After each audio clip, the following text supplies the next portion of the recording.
Goeiemôre almal.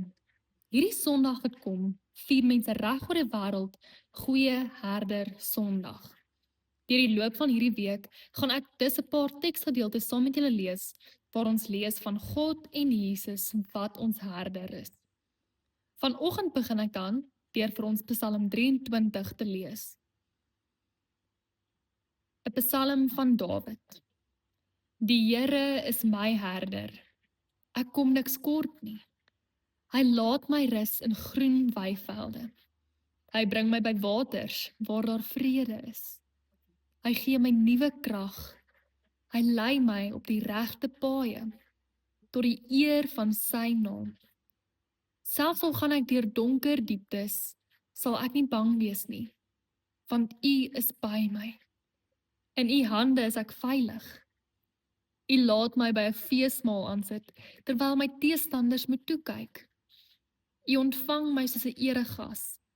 Ek word oorlaai met hartlikheid. U goedheid en liefde sal my lewe lank by my bly, en ek sal tuis wees in die huis van die Here tot in lengte van dae. Hierdie is seker een van die bekendste tekste in die wêreld, en ook die bekendste beeld van God as herder.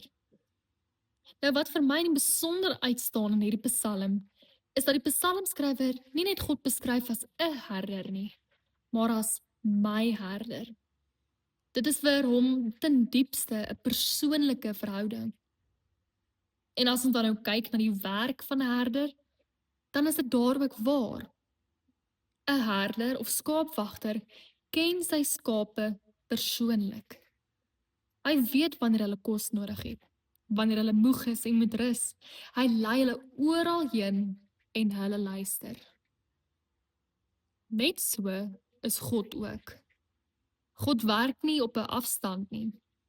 Hy is diep betrokke by jou lewe. Dalk voel jy vandag moeg of onseker. Mag hierdie teks jou vandag herinner, God lei jou nie net nie. Hy gee jou ook vir jou rus. Jy hoef nie alles self te weet of uit te werk nie. Jy hoef net te luister na die herder. Kom ons bid saam.